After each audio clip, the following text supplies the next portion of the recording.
जो हमारे खुदा यीशु मसीह का फजल हमेशा हम सबों के साथ होता रहे। बाप का शुक्र अदा करो जिसने हमें इस लायक किया कि नूर में मुकद्दसों के साथ मिरास का हिस्सा पाया। क्या ही खूबसूरत कलाम का ये हिस्सा है जो हमारे लिए ईमान अफरोज है कि बाप का शुक्र अदा करते हो जिसने हमें इस काबिल ठहराया कि हम मुकद्दसों के साथ उस मिरास को हासिल करें जो नूरानी है, जो जलाली है।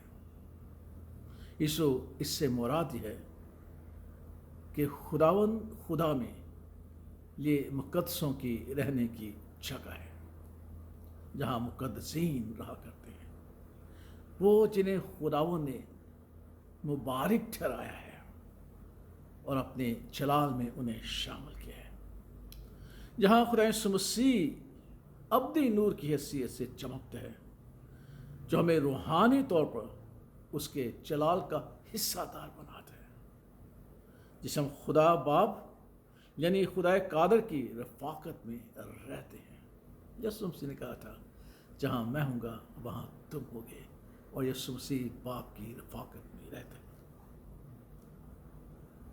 इस आयत से मुराद है कि खुदा यीशु मसीह की बख्शी हुई वो नजात है, वो कुदरत है जो हमें हासिल है, यानी उसके बहाए हुए खून की जो हमें तारीकी और जुल्मत से निकालकर उसकी बादशाही का वारिस ठहराता है।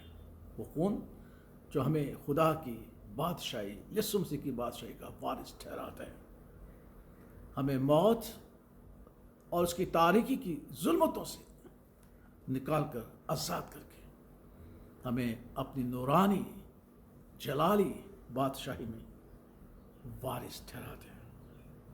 शुक्रगुजारी के पहलू से, जिसके बारे में खुदा उनका पाक कलाम हमें सिखाता है कि बाप का शुक्र करते रहो, और हम कलाम में से सीखते भी हैं कि जब हम खुदा यीशु मसीह में हैं तो हमें हर हाल में शुक्रगुजारी करनी है, कलाम में, काम में, दोनों तरह से हर लम्हे खुदा उनकी शुक्र गुजारी करते हुए ज़िंदगी बसर करनी चाहिए।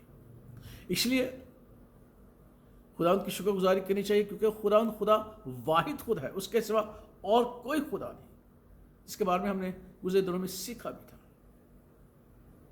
और जिसकी निजात हमें खुदा यीशु मसीह में हासिल होती है, मुफ्त हासिल होती है, फजल के तहत हासिल होती है। इसलिए हमें उसका शुक्र अदा करते रहना चाहिए, चाहे हम किसी भी हाल में क्यों ना हो, किसी भी सूरत में क्यों ना हो।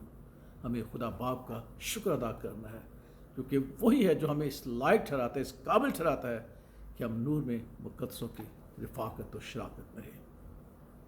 मुकद्दसों की रिफ़ाकत से मुराद खुदा उनकी बादशाही है, जहाँ मुकद्दसीन खुदा उनके ज़ूर में तस्कीन पाते हैं।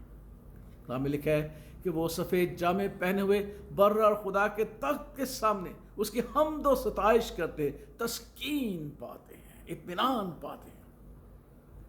और फिर लिखा है कि वो यीशु मसीह के जलाल से मुनव्वर होते हैं क्योंकि वो उनका चराग है, और खुदा के रूबरू ऐसी खुशी, ऐसी शादमानी सेलिब्रेट करते हैं जो बयान से बाहर है। मुकद्दसों की रफ़ाकत से मुराद ये है कि हमारे पास एक ऐसी खुशी है, एक ऐसी शादमानी है जो बयान नहीं की जा सकती, जिसे हम रिसर्च नहीं कर सकते। तो ये उस हालत से मुख्तलिफ है, इस बात को याद रखिएगा। ये उस हालत से मुख्तलिफ है जो इब्लीस और उसके पैरोकार जो उसकी पैरवी करते हैं, क्योंकि इब्लीस की जगह तारीकी और जुल्मत है। इब्लीस और उसके साथियों की रहने की जगह रोना और दांतों का पीसना है। इब्लीस उस जगह और उसके साथी उस जगह रहते हैं जो गंधक से जलने वाली झील है, जहाँ उनका कीड़ा नहीं मरता, और वो दिन रात अज़ाब में मुब्तला रहते हैं। ये उस हाल से बिल्कुल मुख्तलिफ है।